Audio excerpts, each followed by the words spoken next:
Raider Nation, what is going on? Coming to you at the tail end now of free agency, wrapping everything up. And I can tell you we're pretty much wrapping everything up because, first things first, the Raiders are pretty much out of cap space. At this point in time, we're out of cap space. According to Spot Track, we have like maybe a little over $6 million left in cap. Of course, I mean, that's not completely accurate. That's not obviously what the league doesn't go off of SpotTrack.com, but SpotTrack does a pretty good job. Even OverTheCap.com does a great job. And that's still not including Nassib's contract, which Nassib would take us over the cap hit. It'd take us over the cap number by just a hair. But there's still some moves to be made. It's easy to clear up cap space. And do not worry. There's a rumor that goes around that worries about like rookie contracts. Don't worry about rookie contracts. There's something that goes in. I've heard this for a long time, that rookie contracts are pretty much already, in a way, accounted for. The NFL kind of gives you like a little bit of a cushion to be able to pay your rookies whenever you sign them. So don't worry about rookie contracts. Just worry about what we got going on now. And we've signed a lot of great guys. I did one video. If you haven't already watched it, go back and watch my first initial free agency video where I covered all of our first guys that we signed from the first 2 days, the heavy hitters. But I do want to wrap up with the last few guys that we did sign. The few days after that, like day 3, day 4, we brought in a lot of depth guys, a lot of veterans. And now also I want to close this thing out with a little Q&A from my Twitter page. So if you don't already, follow me on Twitter at RaiderCody. Subscribe to my podcast, doing a lot of interviews. And I'm going to give one shout out real quick to my place here, Stage Door Casino. Stage Door Casino is going to be the Raider spot, man. That's where all the Raider fans go on game day, on weekends, on whatever it is, during the draft, during anything big going on in the NFL. Sunday game day there. I mean, it's going to be huge. Stage Door Casino, going to be blacked out. All Raider fans. I'm going to love going by there. I want to meet my guy John. I want to meet all the people there. Working close with these guys. That's where we're most likely going to be doing some broadcasts. It's going to be amazing. These guys are awesome, deep-rooted Raider fans. So keep Stage Door Casino in mind whenever you go to Vegas. But like I said, we got some free agents to cover, at least to, cover the tail end of, and we got a Q&A to get to. So let's get into it.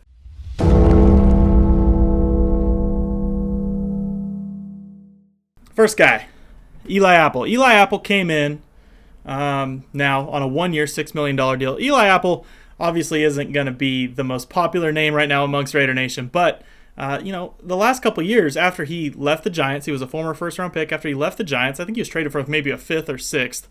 He went to New Orleans, and he had a really good season that first year in New Orleans.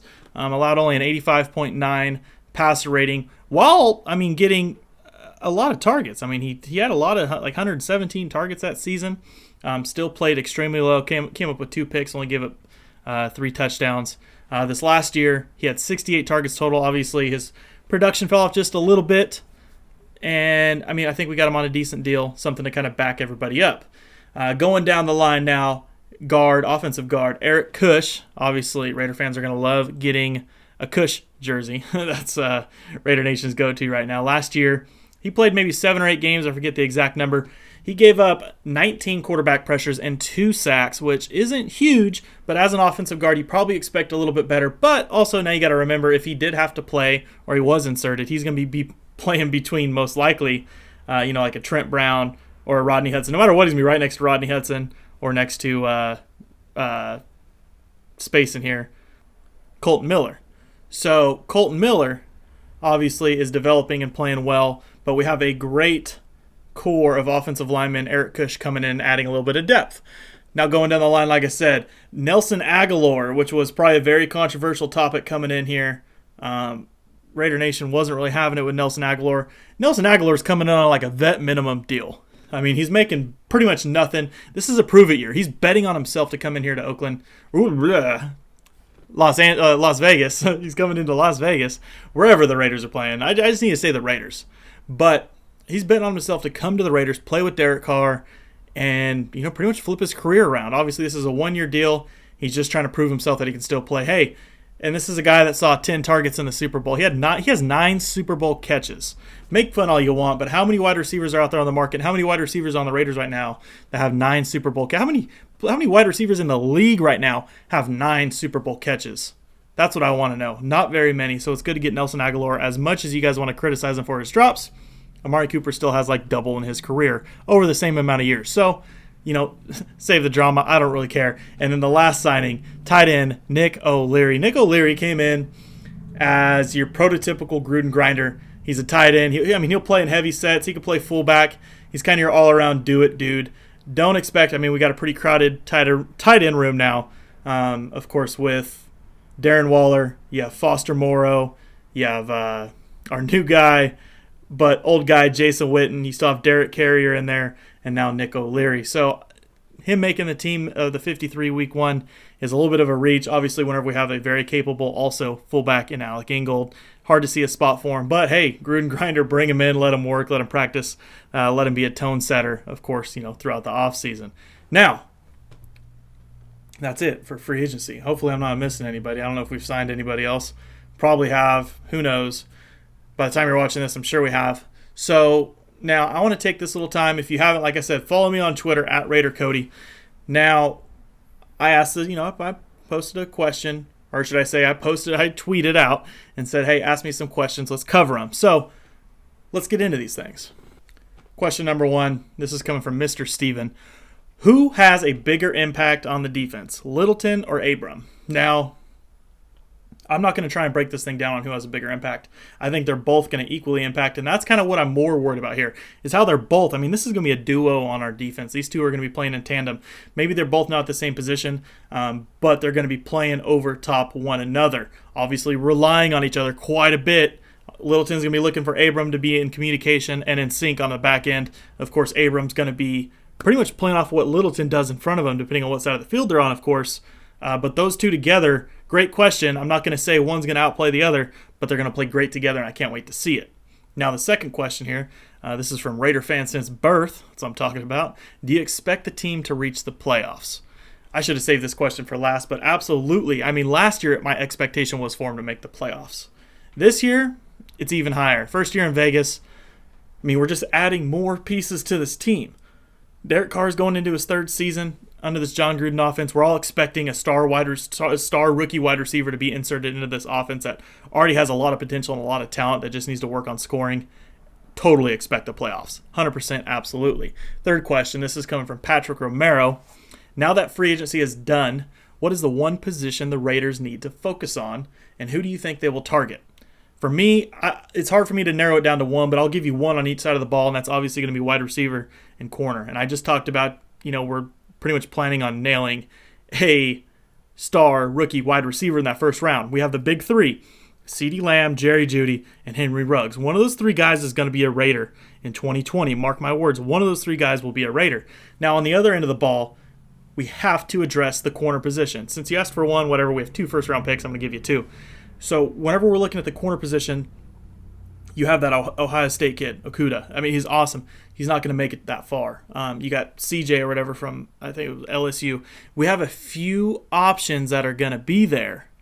There's the kid from Clemson also. There's a few options that are going to be there at corner, and corner is something that we have to address. We have Trayvon Mullen. We have Lamarcus Joyner that's hopefully going to work out in the slot, and yes, I still think he's going to stay in the slot, guys. Everybody talks about him moving to safety. I think that's more fan chatter than actual real-life situations, but, hey, I could be wrong. But we need that guy opposite. Of course, we still have Nevin Lawson as an insurance policy. We still have now Eli Apple as an insurance policy, but I want that young stud to line up opposite of Trayvon Mullen. So yeah, good question, Patrick. Those are our 2 position of needs. Now, this is from Joe Biofor. Is this a prove-it year for DC? I'm not going to say necessarily that this is a prove-it year, but now this is just the time for Derek Carr and this Las Vegas Raiders team to just win some football games. Flat out. It's a production league. If you can't start winning football games, then sure, you know what? It's a prove-it year. Derek is going to go out there, and this is the thing. I'm so confident in what our quarterback's going to finally do this year. He's got a chip on his shoulder. He wants to go out there. He wants to prove everybody wrong. He wants to prove himself right. He's got a lot of things to look forward to. I know he's super pumped to be in Las Vegas. Number 4, this isn't a prove-it year for number 4, man. This is a statement year for number 4. So that's exactly where I'm going to sit. This Las Vegas Raiders team, this offense is going to make a statement. And this is from my buddy Eddie. Talk about who we can draft or pick up in free agency who can back up Jacobs. Now, in free agency, I'm not really sure who's available. Maybe there's a guy that we can grab late if we have to, but I'm going to give you one guy that I would love to see back up Josh Jacobs this year, and that is going to be Utah running back Zach Moss. Zach Moss is an absolute beast. Absolute beast. The dude leads all of college and broke in 2000, I think 17 and 2019. Both of those season totals of broken tackles, I think both of them rank in the top 20 of college football of all time. Zach Moss, absolute beast. Pure muscle, big dude, looks like he's fully developed, looks like a freaking NFL player already. That is the dude I want to see come in and take Jacobs' spot as a backup, because really, we don't need, not necessarily a change of pace guy. We got our third down guy in Jalen Richard. We got Josh Jacobs, who can be a do-it-all guy who's going to get more involved in the passing game. We need a guy that can come in and be the powerhouse and take a lot of load off of Josh Jacobs in some short yardage situations. Not all of them, but some of them. Some of the short yardage stuff, just to let's limit the wear and tear throughout the season. So that's what I say. Good question, Eddie. Now that's going to wrap up this episode. It's a quickie.